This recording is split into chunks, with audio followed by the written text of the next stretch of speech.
Why narcissists keep coming back even after they leave you. Have you ever wondered why someone who seemed so determined to walk away suddenly finds their way back into your life? Maybe they were the one who ended the relationship. Maybe they acted as though you no longer mattered. They ignored your messages, dismissed your pain, or moved on so quickly that it left you questioning whether any of the love was ever real. Then, just as you begin to heal, your phone lights up with a familiar name, a simple message, a vague apology, a memory from the past, or perhaps they casually ask how you've been, as if nothing ever happened. It feels confusing, even surreal. If you've experienced this, you're not imagining the emotional whiplash. Psychologists have spent years studying why this pattern occurs, and the answer is often far more complex than most people realize. Today, we're going to explore why some individuals with strong narcissistic traits return after leaving, what may be happening psychologically beneath the surface, and most importantly, how you can protect your emotional well-being without becoming trapped in the same cycle again. One of the first things psychologists emphasize is that relationships involving narcissistic dynamics often operate very differently from emotionally healthy relationships.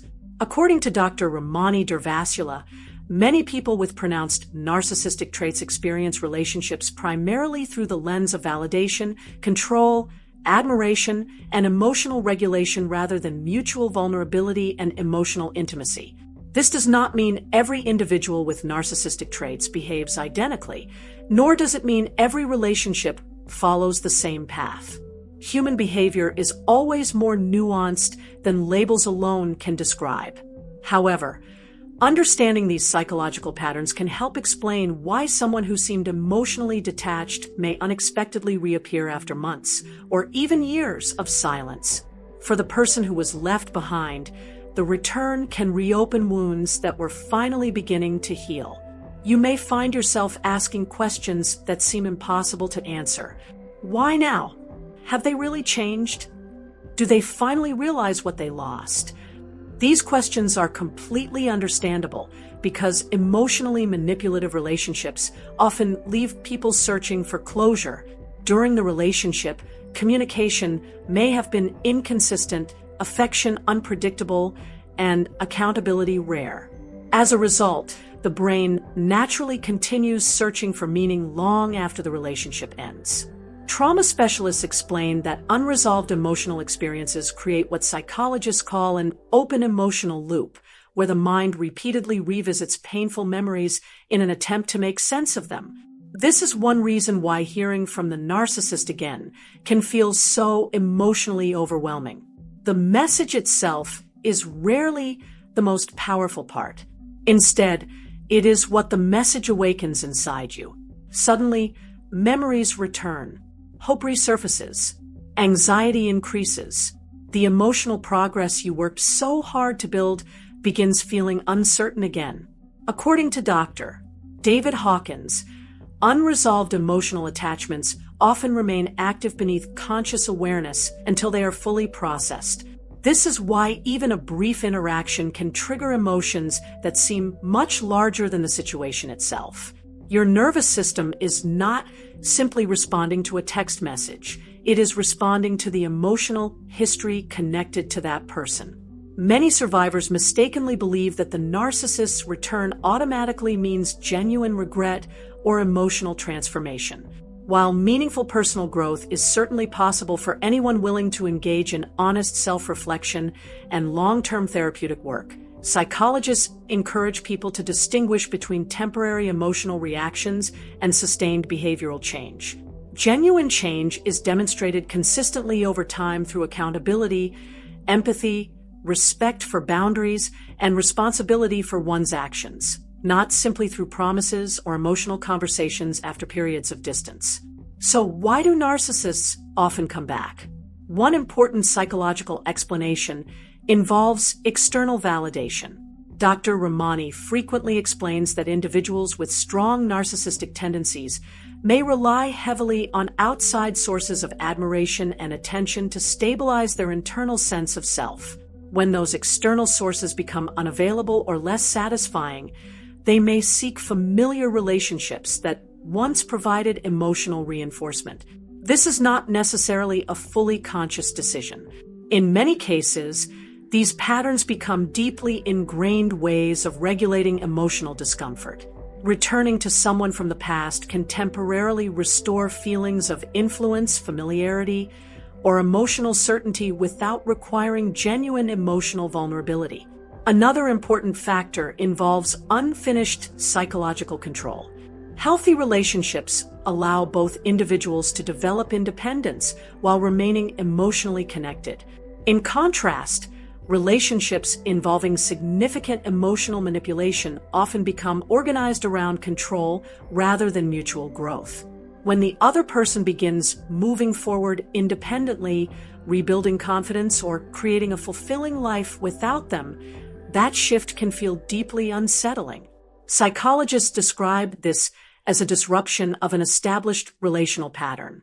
The narcissist may not simply miss the person, they may miss the emotional role that person once played in helping regulate their own internal experience.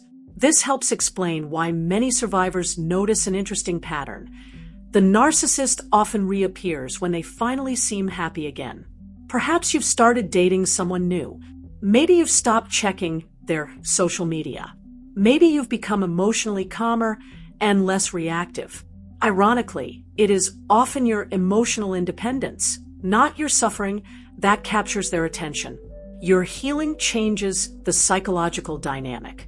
Instead of remaining emotionally available and easily influenced, you begin reclaiming your own identity. That shift can be difficult for someone who previously relied upon your emotional investment. At the center of many of these dynamics lies a concept psychologists call intermittent reinforcement. During the relationship, affection and criticism may have alternated unpredictably. One day you felt deeply loved. The next day you felt invisible. This inconsistency trains the brain to become highly sensitive to moments of emotional reward, even after the relationship ends.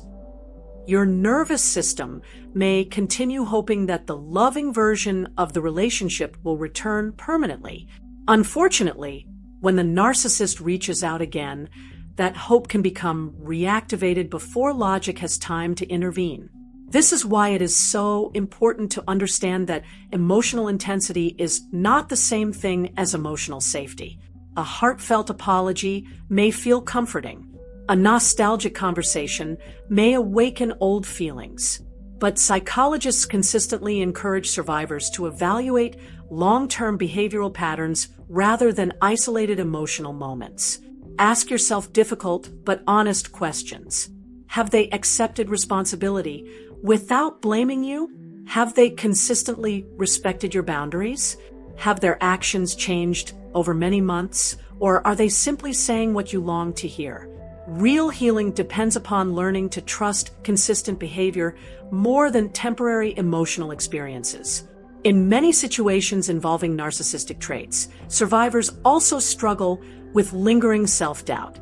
Years of subtle criticism, emotional invalidation, or gaslighting may have weakened confidence in their own perceptions. This is why rebuilding self-trust becomes one of the most important aspects of recovery. Darren McGee often writes about returning to mindfulness and self-awareness as powerful tools for healing. Instead of focusing entirely on understanding the narcissist's motivations, begin asking yourself a different question. How do I feel after interacting with this person? Your emotional state often reveals more than their explanations ever will. Healing also involves rebuilding a life that no longer revolves around waiting for someone else's emotional availability. Reconnect with supportive friendships. Pursue interests that remind you who you were before the relationship. Seek professional support if needed. Practice journaling so you can clearly recognize patterns rather than isolated incidents. Every healthy experience strengthens your ability to trust yourself again. Slowly, your nervous system learns that peace can feel safe, not boring. Stability can feel comforting, not unfamiliar. Healthy love does not require constant uncertainty. One of the greatest misconceptions is believing that closure depends on the narcissist finally understanding the pain they caused. While accountability can certainly be meaningful, psychologists consistently remind us that lasting closure comes from within. It comes from accepting that your healing does not require someone else's permission. The more deeply you reconnect with your own values, boundaries, and emotional reality, the less power someone else's unpredictable behavior has over your life. Eventually, something remarkable begins to happen. The text message that once would have consumed your thoughts for days becomes just another notification. The apology that once would have filled you with hope becomes something you evaluate thoughtfully instead of emotionally. You stop measuring your worth by whether someone returns, leaves, or changes. Instead, you begin measuring your life by the peace you are creating for yourself. That shift represents genuine emotional freedom. If today's message resonated with you, take a moment to subscribe to the channel, like this video, and share it with someone who may be navigating a similar journey. We'd also love to hear your thoughts in the comments. Have you ever experienced someone returning just when you were finally beginning to heal? Your story might remind another survivor that they are not walking this path alone. As you continue moving forward, remember this: healing does not mean you never think about the past again. It means the past no longer controls your future. Every healthy boundary you maintain, every decision that honors your emotional well-being, and every moment you choose self-respect over confusion becomes another step toward lasting freedom. Clarity is the first form of freedom. Your value was never determined by someone's inability to appreciate you. Your future is not limited by your past experiences. No matter how many times someone tried to make you question your worth, you have the ability to rebuild your confidence, reclaim your peace, and create relationships rooted in honesty, respect, and genuine emotional safety. You are stronger than your doubts. You deserve healthy love. And above all, you are not alone.